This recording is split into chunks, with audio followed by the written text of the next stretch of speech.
saisi. Il se trouvait que contemporainement, la nouvelle traduction qui venait de paraître d'Empédocle, je la lisais pendant que j'avais visité Auschwitz, et j'ai eu le sentiment que ce prêt de malédiction s'incarnait dans Auschwitz. Ce que je voyais, ces restes de l'horreur et de l'horreur absolue, surtout qu'il y avait le lieu, le prêt lui-même qui était là.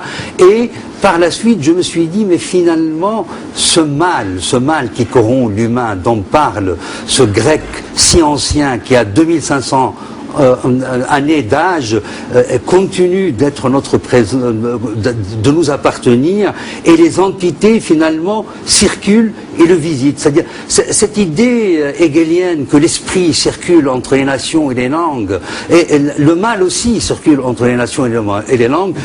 Avec Auschwitz, ça a été donc l'Europe, la catastrophe européenne. Nous la connaissons tous.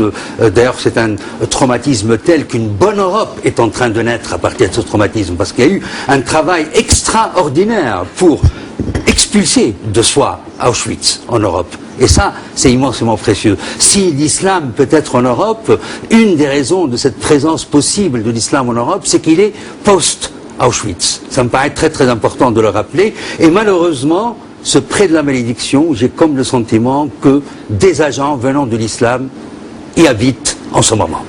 Alors on verra après comment le guérir d'après vous, mais justement sur le mal dont parle Monsieur Medeb, à la fois la malédiction ou la maladie, comment réagissez-vous, Tariq Ramadan?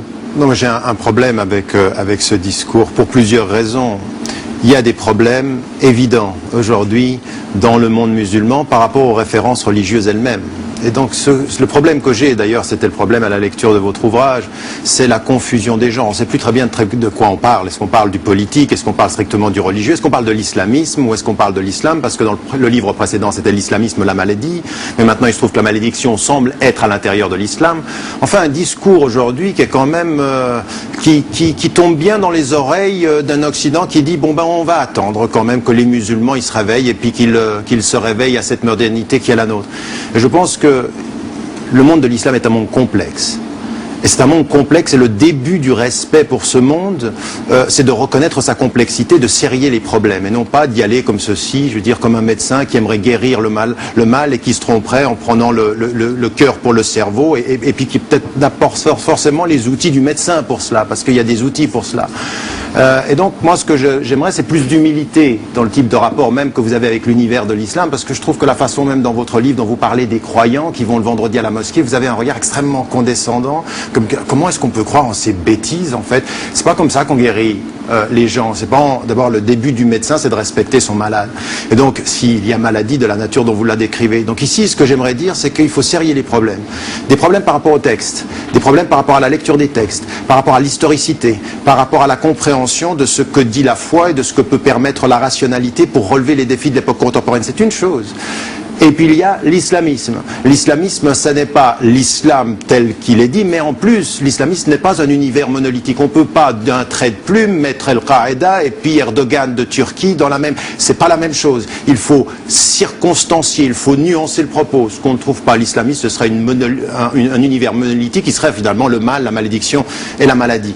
Ça, c'est une deuxième chose. Et puis la troisième chose, c'est qu'il faut rendre à la politique, tout n'est pas religieux et tout n'est pas culturel. Il y a des questions qui sont politiques. Je veux dire, on peut aujourd'hui dire finalement et ne lire le 11 septembre que d'une question religieuse. Alors la condamnation, elle doit être claire, mais il y a d'autres questions qui se posent sur la question. Je veux dire, quand Bush dit « il n'aime pas notre civilisation, il n'aime pas notre valeur », c'est un peu court quand même que Bush dise ça. Et vous prêtez quand même dans votre analyse l'outil pour qu'il permette de le dire. En fait, finalement, c'est l'islam le problème. Non, le problème, c'est aussi la politique américaine. Le problème, c'est aussi les dictatures.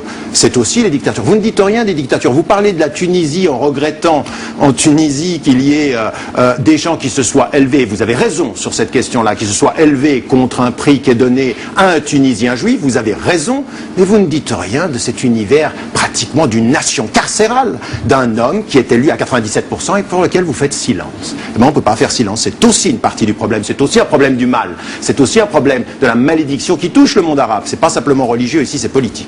Alors si vous êtes d'accord, on va essayer de serrer ces problèmes, de parler d'abord du religieux puis du politique. Je vous propose tout de suite, puisque vous avez parlé de ces prêcheurs qui vous semblent de plus en plus durs dans le Proche-Orient, c'est une image qu'on a parfois à la télévision française. On nous montre des prêcheurs en France qui semblent particulièrement violents, c'est comme ça qu'on les qualifie. Je vous propose de regarder des images comme on peut en voir à la télévision. Celle-ci, c'était dans Envoyé spécial, c'était en 2004, ça se passait à Clamart. Regardez.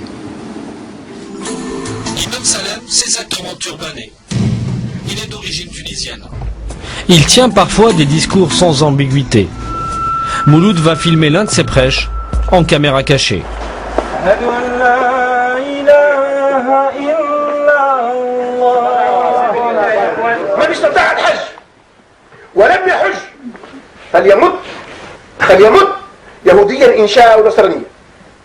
إذا الإنسان ما حجش كان مستطيع طبعا إذا حب يموت يهودي ولا نصراني والعياذ بالله. Visiblement, c'est cette idéologie extrémiste qui est enseignée dans cette mosquée. Michel le converti tente aujourd'hui de se conformer aux recommandations édictées dans ce genre de prêche. Désormais, il rejette les valeurs de la République, comme par exemple la laïcité. La laïcité, t'es contre? Je suis contre, moi, 100%. Ouais. À la laïcité, attention, c'est chaud. Hein. À partir du moment où la laïcité nous empêche d'appliquer notre religion, ça y est, c'est fini.